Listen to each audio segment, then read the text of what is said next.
Welcome everyone to the show here today. Glad to have you on this Total Wellness Tuesday episode of the Cabral Concept. We're going to be diving into episode 2370. So if you want to check out all the show notes, you're welcome to right on over at stephencabral.com/2370. Today's show is going to be a really important one, and that is this. So we have to look at the absolute worst time to begin a fast or to continue a fast. This is an important one because it's something that I've absolutely learned over the years. And so this wasn't really something that was ever taught, I would say, at least a few years back, but certainly when we started doing longer intermittent fasts 15 years ago or so.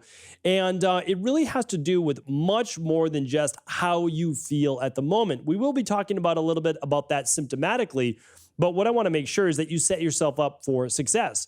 So intermittent fasting can be one of the absolute best things that you ever do for your overall blood sugar, inflammation, hormones, growth hormone included with that, digestive system, and so much more. But when it's done incorrectly, it's actually detrimental to all of those things that I just stated, meaning it's detrimental to blood sugar because fasting glucose levels could drop too low. What happens when fasting glucose levels drop too low? Well, you start to produce more stress hormones such as cortisol. Okay, so now cortisol levels can become too elevated, signaling greater stress in the body. We certainly do not want that. Some cortisol is good, a whole lot of cortisol, not so much. If we have a whole lot of cortisol, what else can happen? Well, we can start to produce less of our male or female-based hormones. And again, both men and women produce progesterone and testosterone, but you'll see a much greater decline in men in testosterone and a much greater decline in women in terms of progesterone. So really important to look at that overall. And then obviously the more stress hormones you produce over time chronically, it can affect your thyroid, leading to lower thyroid levels. And so that's your metabolism right there, right? And then lower DHEA, which is such a big part of anti-aging and immunity. So that's why I just want to make sure that we understand that we're using intermittent fasting to our advantage and not to our detriment. And that's the bottom line. So what I want to share with you right now is the worst time to never fast or to not begin a fast. And it has to do always what's going on the night before. So intermittent fasting through the whole next morning or even through the whole next day, it actually begins with the evening before. This is crucial. And the reason is this, is that we have to understand, again, blood sugar, dopamine, which is that neurotransmitter. I'm going to link up to that right now. We talked about that on, let's see here. Well, I know it's going to be talked about on 2378 next week's show because I have that planned. But, it's actually on tomorrow's show. All right. So definitely check out episode 2371 tomorrow because it goes in depth on dopamine and why it's not just sugar, right? It's not just highs and lows in sugar that actually changes our mood and our hunger as well. It's actually neurotransmitters such as dopamine. So definitely check out tomorrow's show, but I will give you a little bit on that today. So our fasted levels, again, if it affects blood sugar specifically as well, can affect our stress hormones, our blood sugar, our neurotransmitters, and it can make us, what we sometimes say, a little bit moody, all right, a little bit more irritable, a little bit more hangry, as they say, right? Hungry and angry at the same time. Well, it has to do much of the time with balanced blood sugar, calm state of being, not overly stressed during the day or morning as well, and then balancing those neurotransmitters for overall good mood and satiety. All right, so why does that matter the night before? Well, the bottom line is this. What you do the night before sets you up for that next morning. Let me give you an example. If you eat an enormous meal before bed, the likelihood that you bring down blood sugar levels to normal, it's not going to happen. Not for most people, all right? And you can test that for yourself with a continuous glucose monitor. Just see what it looks like overnight. But if you're going to do that, great. But also do it in conjunction with something that's also tracking your heart rate variability. It's tracking your breath rate. And I would say heart rate variability, heart rate, breath rate, your body temperature, okay? And I go into why all of this is on certain other shows, and I'll certainly be doing a follow-up in a couple weeks as well as to how to improve your overall fasting, like the best time of the day to begin fasting. And here's why. I think you're going to find that that big meal before bed, because I know a lot of people are preaching that one meal a day, and I know that one meal a day, if you were going to follow more Ayurvedic-based principles, although they don't recommend one meal a day, would be at lunchtime. But in our Western-based culture, we wait till the day is over. That's when we take our break, again, because it's like, well, we're taking a break. And then we eat this enormous meal at dinner. Okay, again, if you're only looking from body transformation perspective, I get it and I understand. But at some point, you stop being 25 years old and you're 45 years old. And then things really matter, right? Because it matters for overall digestion, blood sugar, mood, all the things that we're talking about. And you'll find that your deep sleep and your REM sleep go down dramatically, or at least your deep sleep if you eat that huge meal before bed. All right, but there's something deeper I have to get to.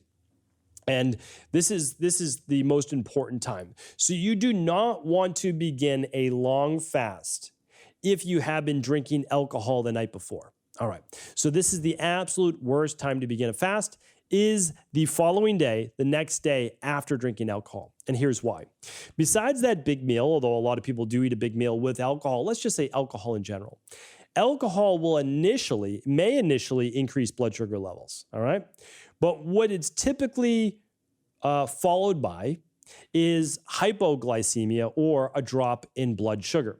It's oftentimes why we'll see a higher breath rate at night if you're tracking your biometrics with an Oura Ring or an Apple Watch or a BioStrap or a Whoop strap or any of these different things. You'll actually see typically less deep sleep. You'll see higher breath rate. You'll see higher body temperature, meaning you won't drop into the negative body temperatures, meaning below your typical body temperature overnight.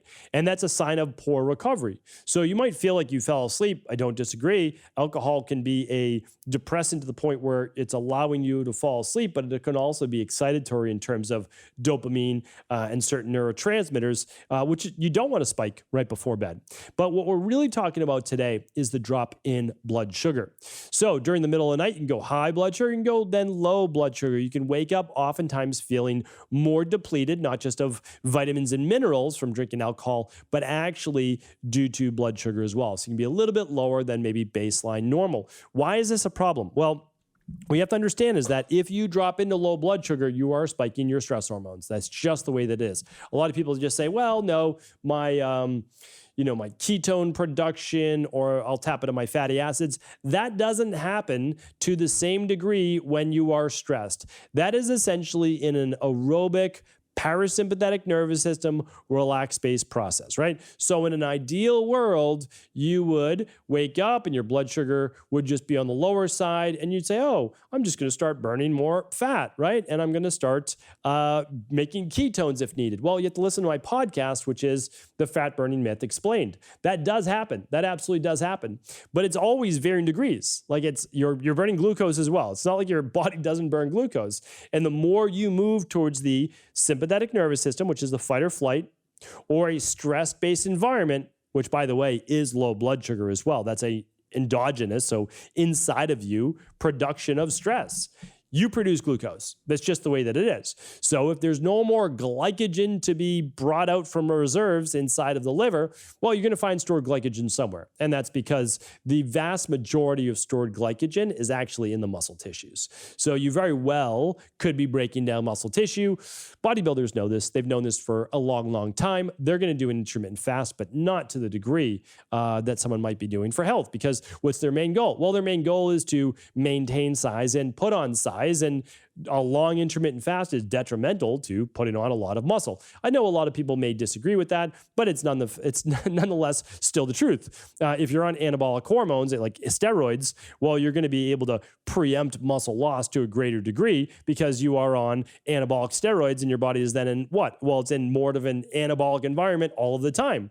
Well, the longer you fast, the more of a catabolic environment you're in. That's good for overall health, but yes, it can be taken too far because you're going to eat up different virus, pathogens, all sorts of necrotic-based tissue.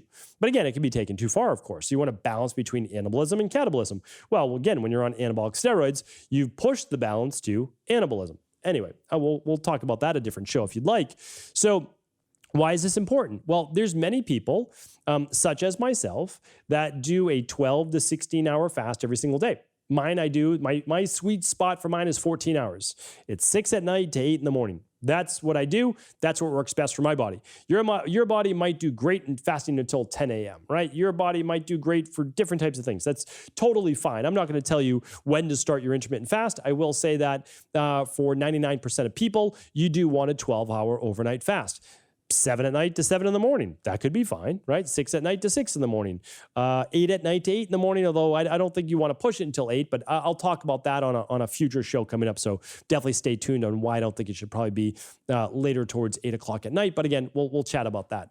And I'm not talking about every day. Like if you go out once a week to dinner and it's a later dinner, okay, it's once a week, right? It's not every single day. It's what you do the majority of the time that matters the most. Although I'm not saying one day can't be detrimental overall to your health. But again, I think you have to give yourself a little bit of leeway. So again, why did I share this with you? Well, so I do a normal 6 at night to 8 in the morning fast. Again, it works great for me. And I do that, let's say like 28 days out of 30 days out of the month. Like the 2 other days, I might be traveling, things might be off a bit, and that's okay. That's part of life, right? So let's look at something else though, because there's many other people who do a 24-hour intermittent fast. So if you don't know as much about like all the different types of fasting, because it's nuanced, please go to stephencabral.com/IF. Capital I, capital F. That'll take you to all of my intermittent fasting based shows. I'm telling you right now, after listening to those shows, you will be an expert on intermittent fasting because it's only so nuanced. But again, it is like, do you know there's a daily intermittent fast? Did you know there's a weekly intermittent fast? Do you know there's a quarterly intermittent fast? And do you know that there's a yearly intermittent fast that you can do to optimize your health? Well, let's talk about the weekly one for just a moment. So there's many people, again, such as myself, 3 out of 4 Mondays. So not every single Monday, but today, I'm actually recording this on a Monday for the Tuesday show, and I am doing a 24-hour intermittent fast. What does that mean? Well, I ate dinner on Sunday night, and I'm going to go until dinner Monday night, okay?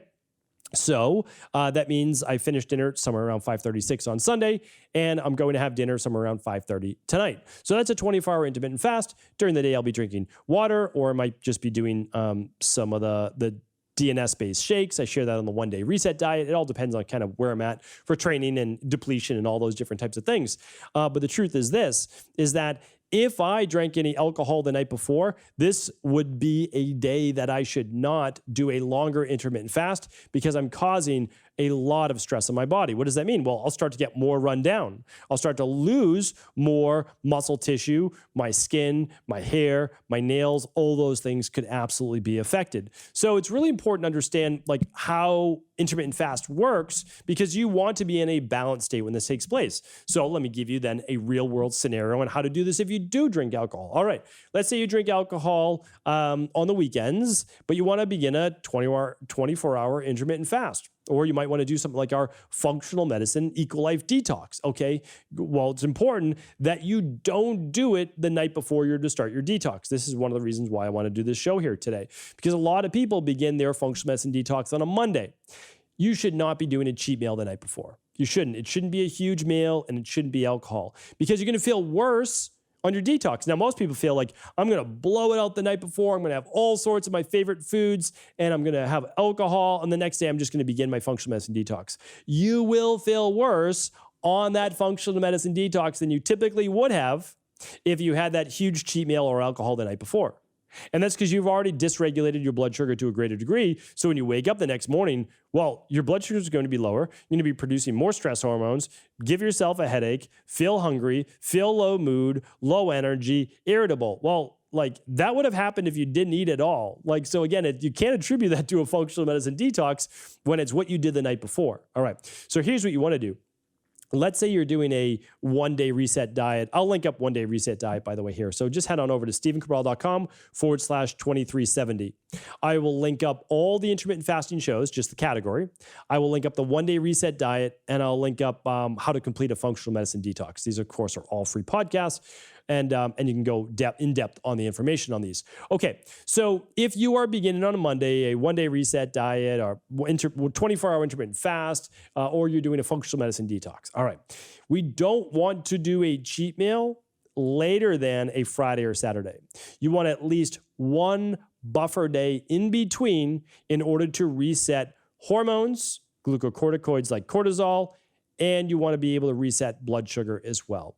So that means if you do a alcohol and huge like desserts and all that on Friday night, good. You've got 2 days in between that Monday. Or if you want to do it more on a Saturday, okay, do it on a Saturday.